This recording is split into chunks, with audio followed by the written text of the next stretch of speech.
નમસ્કાર મિત્રો, સ્વાગત છે તમારું આપણી યુટ્યુબ ચેનલની અંદર. મિત્રો, તમે આ ચેનલની અંદર નવા આવ્યા હો તો ચેનલને સબસ્ક્રાઈબ કરી દેજો અને વિડીયોને લાઇક કરી દેજો. તો મિત્રો, એડવોકેટ એવું કહેશે કે ચૈતરભાઈ વસાવાનો જે ભૂતકાળ છે એ 18 ગુનાઓથી ભરેલો હતો અને જે 18 ગુનાઓ છે તે વિવિધ પ્રકારના હતા.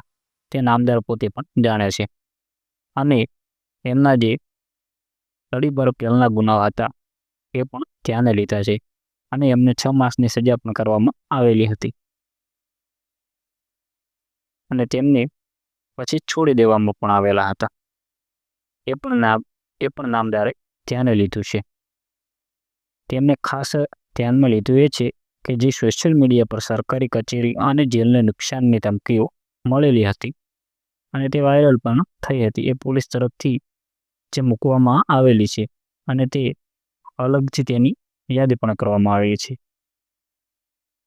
વિડીયોને પણ કોર્ટે ધ્યાનમાં લીધો છે અને નામદાર કોર્ટમાં બોર્ડ પર આવ્યા પછી જે સુનાવણી થશે તેમાં પોલીસ તરફથી પણ પક્ષ મૂકવામાં આવે છે અને તેમના તરફથી પણ પક્ષ મૂકવામાં આવશે. હવે હાલમાં અમે ચુકાદાની વિગતો જોતા એમની જામીન અરજી નામંજૂર થવાના ઘણા બધા કારણો છે. એમાં પણ આપણે જોઈએ તો એમનો જે ભૂતકાળ છે 18 ગુનાઓથી ભરેલો હતો.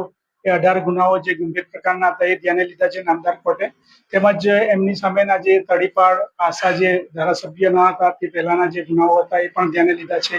એમને જે 6 માસની સજા કરવામાં આવેલી હતી, પ્રોબેશન પર છોડવામાં આવેલા હતા, એ પણ એમને ધ્યાને લીધા છે નામદાર કોર્ટે.